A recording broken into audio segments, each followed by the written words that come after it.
Função de primeiro grau, também conhecida como função linear.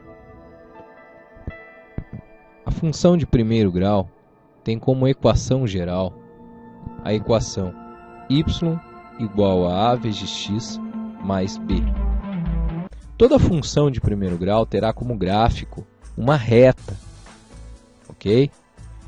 Esta reta, que representa uma função de primeiro grau, terá um cruzamento com o eixo das ordenadas, o eixo y, e um cruzamento com o eixo x. Aquele momento em que o gráfico, em que a reta, que é o gráfico da função de primeiro grau, intercepta, corta o eixo y, é o chamado b da equação. Damos a ele o nome de coeficiente linear. Esta reta, ela vai cortar o eixo x. E quando corta o eixo x, formará um ângulo com o eixo x. Se você conhecer esse ângulo e determinar a tangente deste ângulo, você conhecerá o coeficiente angular. Repare aqui que se você tivesse um conhecimento básico de trigonometria no triângulo retângulo, você ia identificar aqui um triângulo retângulo. E como este ângulo aqui, entre o gráfico e o eixo x, está num triângulo retângulo, como determinar a tangente dele dentro de um triângulo retângulo? A tangente é dada pelo cateto oposto. Veja só aqui, aqui tem um ângulo. Quem que é o cateto oposto a ele? É o cateto da frente, dividido pelo cateto adjacente, que é o cateto que está junto deste ângulo. Lembre-se que no triângulo retângulo chamamos o lado oposto ao 90 graus de hipotenusa. Então aqui o cateto oposto tem valor, repare aqui no gráfico, 3. Você ia dividir isso por quanto? Repare aqui no gráfico que a medida é de 1,5. 3 dividido por 1,5 vai dar para você 2, que é o coeficiente angular desta função. Cada função tem seu coeficiente angular e seu coeficiente linear. Estamos lidando com uma função de primeiro grau. Podemos ter uma função onde os valores crescem de acordo com o aumento dos valores de x,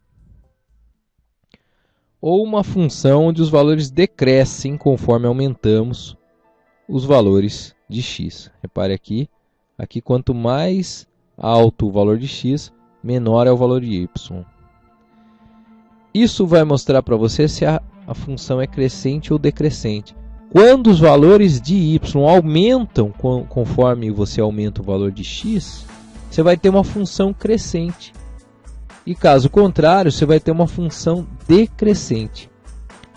Se você olhar no coeficiente angular, naquele valor que está multiplicando o x, você já vai saber se a função é crescente ou decrescente. Veja só, quando o coeficiente angular é negativo, como neste caso aqui, menos 2, a função será decrescente. Quando o coeficiente angular é positivo, a função será crescente. Então, a maior que zero, função crescente. A menor que zero, função decrescente. Vamos ver um exercício aqui, bem simples e que cai muito nessa matéria. Calcule f de 2 para a função y igual a 2x menos 3. Veja só, você está acostumado a escrever no lugar de y f de x, porque y é o quê? Alguém que depende do valor de x. Para cada valor de x você tem um y. Quando o x vale 2, quem é o y? É isso que quer dizer f de 2. Então, nesta função aqui, y igual a 2x menos 3, quando x valer 2, quanto vai valer o y? 2 vezes 2 menos 3, que é igual a 4 menos 3, que é igual a 1. Olha só, 2 vezes 2, 4, menos 3, igual a 1. Então, f de 2 é igual a 1.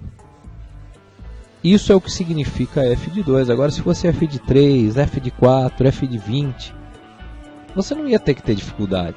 Você só substitui, entendeu? Lá no lugar do x e pronto. Descobriu o f de tal coisa.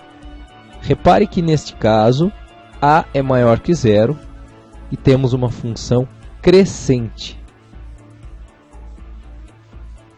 Uma coisa muito importante quando estudamos função de primeiro grau e, consequentemente, estamos estudando retas, é saber verificar se duas retas são perpendiculares ou se são paralelas. Há outras situações para você verificar entre retas, mas essas são as duas principais. Condições de perpendicularismo entre duas retas, ou seja, verificar se elas são perpendiculares. Cada reta é uma função, representa lá uma função de primeiro grau. E como função de primeiro grau, tem o seu coeficiente angular.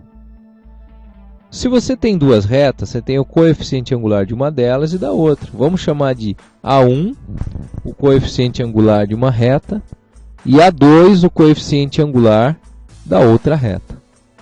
Se você multiplicar os coeficientes angulares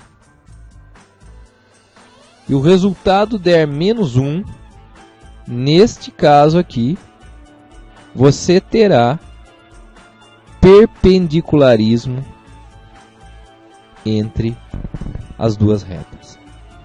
Vamos ver um caso aqui. Uma das funções é x mais 3, f de x igual a x mais 3. A outra função, representamos então com outra letra, g de x igual a menos x mais 3. Cada função de primeiro grau é uma reta. Estas retas aqui, veja os coeficientes angulares. A primeira reta, o coeficiente angular, o número que multiplica o x, vale 1. Na segunda, o número que multiplica o x vale menos 1. Se você multiplicar os coeficientes angulares, 1 vezes menos 1 dá quanto? Dá menos 1. Então, o que você tem aqui? A condição de perpendicularismo. Essas retas são perpendiculares, olha só. Olha elas representadas aqui.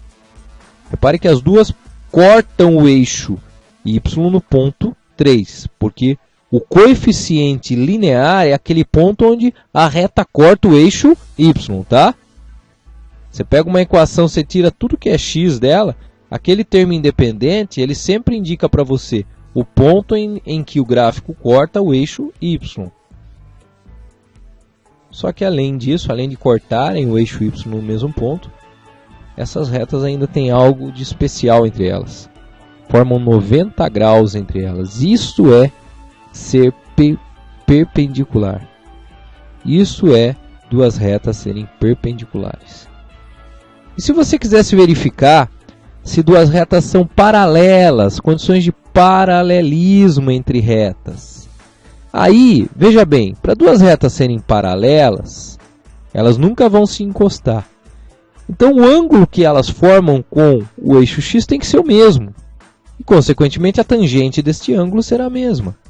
Portanto, duas retas serão paralelas quando seus coeficientes angulares forem os mesmos. Certo? Formam o mesmo ângulo que a horizontal. Terão, então, se você calcular a tangente do ângulo com a horizontal, vai dar a mesma. Consequentemente, tem o mesmo coeficiente angular.